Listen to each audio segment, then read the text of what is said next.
dans un autre message, il encourage les gens à penser au message de Dieu et en soi-même.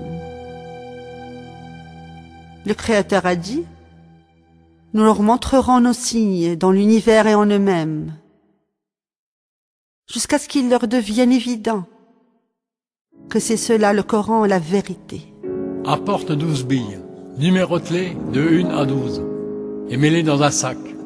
Secoue le sac et ferme les yeux.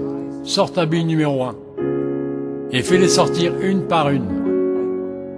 Est-ce que vous savez quelle est la probabilité de faire ça? Vous devez essayer à peu près 479 millions de fois pour les faire sortir dans l'ordre de 1 à 12. Donc, si pour faire sortir 12 billes par ordre numérique est tellement improbable, que pensez-vous de la possibilité d'avoir créé cet univers par hasard, avec tous ces systèmes, avec toute cette précision, les synchronisations, les variations, les probabilités infinies? Est-ce qu'on peut dire que tout cela est arrivé par chance? Fred Hoyle, un mathématicien anglais renommé, a exprimé l'impossibilité d'avoir une forme de vie supérieure sans un créateur. Les chances qu'une forme de vie supérieure puisse avoir émergé par hasard est comparable à la chance de formation d'une tempête qui balaye un dépôt de ferraille et pourrait assembler un Boeing 747 avec les débris.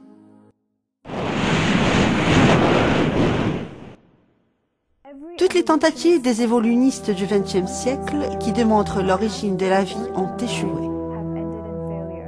Geoffrey Bada, professeur de géochimie, défenseur principal de la théorie de l'évolution, confirme ce fait dans le numéro de février 1998 du magazine Earth, une des plus importantes publications périodiques confirmant l'évolution. Aujourd'hui, nous avons quitté le XXe siècle. Nous avons dû faire face au même grand problème que celui du début du XXe siècle.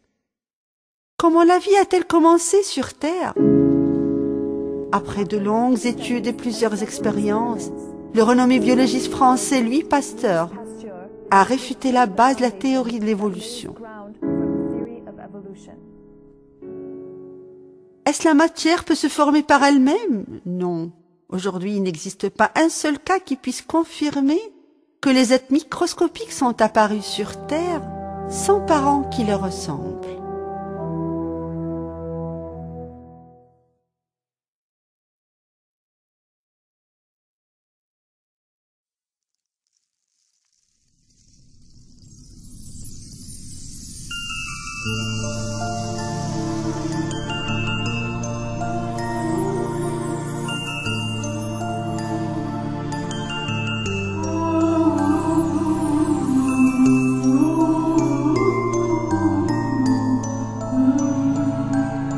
Les musulmans croient que chaque être humain est né originalement bon et de bonne nature.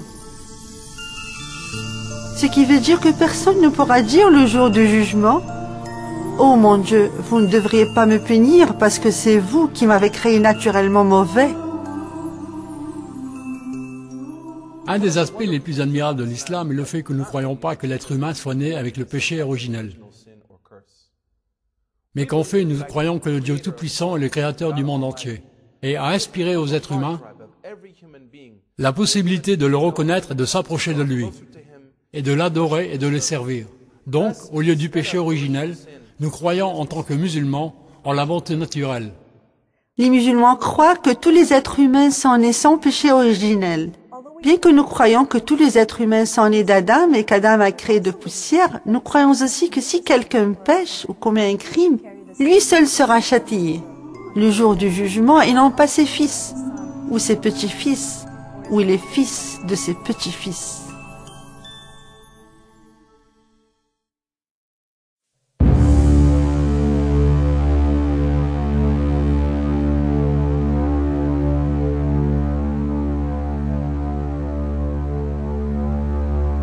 Les musulmans croient que la foi devait parvenir du fond du cœur de l'être humain et que personne n'a le droit de forcer quelqu'un à changer sa foi. Le Coran a formulé ceci dans le chapitre 2 de la sourate Al-Baqarah: « Nulle contrainte en religion. » La raison pour laquelle ce verset fut envoyé au prophète Mohammed est qu'avant l'islam, certains ignorants haïssaient le fait d'avoir des nouveau-nés filles, et d'autres souhaitaient que leurs nouveau-nés garçons restent en vie. Ils firent donc le serment à Dieu que s'ils avaient des nouveau-nés garçons, ils feraient d'eux des juifs. Ceci a engendré une génération d'idolâtres, dont les fils étaient juifs. Certains de ces parents devinrent musulmans, et commencèrent à faire pression sur leurs enfants juifs afin de les convertir à l'islam. Le Coran défendit la jeunesse juive dans ce verset. Nulle contrainte en religion, laissez-les seuls. Pourquoi les forcer à devenir musulmans?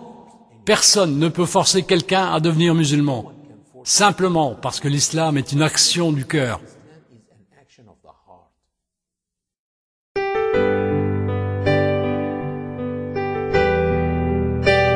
Les musulmans croient qu'il n'y a pas de suprématie se basant sur la couleur, la race ou le sexe.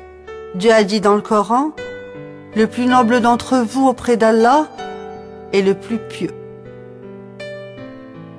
Le prophète Mohammed a dit que tous les gens aux yeux de Dieu sont égaux comme les dents d'un peigne. Il n'y a pas de préférence entre un arabe et un non-arabe, ni entre un blanc et un noir, excepté entre leur niveau de piété et de droiture. C'est donc la piété et la droiture et non pas du racisme.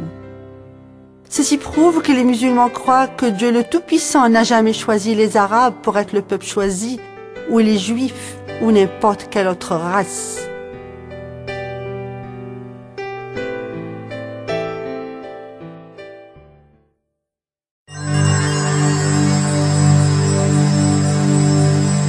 Les musulmans croient en 6 croyances principales.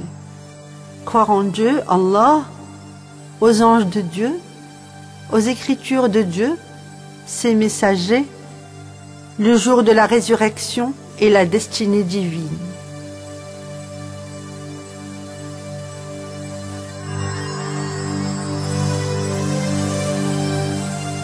Les musulmans croient qu'il n'y a pas d'autre Dieu digne d'être adoré excepté Allah. Ceci ne devrait offusquer personne, parce que le mot Allah est un mot arabe qui signifie le seul et unique Dieu. Le mot Dieu n'est pas une traduction précise du mot Allah, car on peut obtenir d'autres dérivés du mot Dieu, parce qu'il y a des déesses, des faux dieux, des dieux romains, des dieux grecs. Mais le mot Allah veut dire l'unique, le seul vrai Dieu. Les chrétiens et les juifs arabes adorent Allah aussi.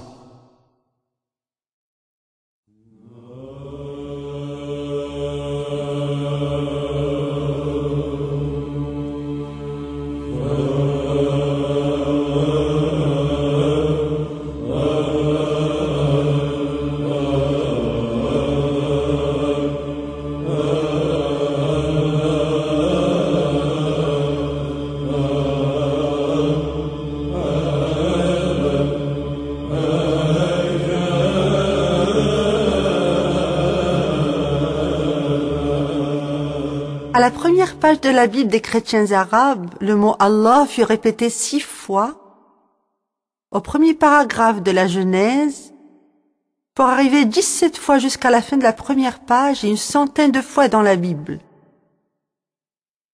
Il n'existe pas d'autre Dieu qu'Allah. Les musulmans croient en un Dieu absolu et unique, et en la nature imposante de notre Créateur, ce qui veut dire qu'il ne ressemble pas à sa création, dans ses attributs, ses actions ou son essence. Donc, si le Créateur était comme sa création, il n'aurait pas mérité d'être adoré.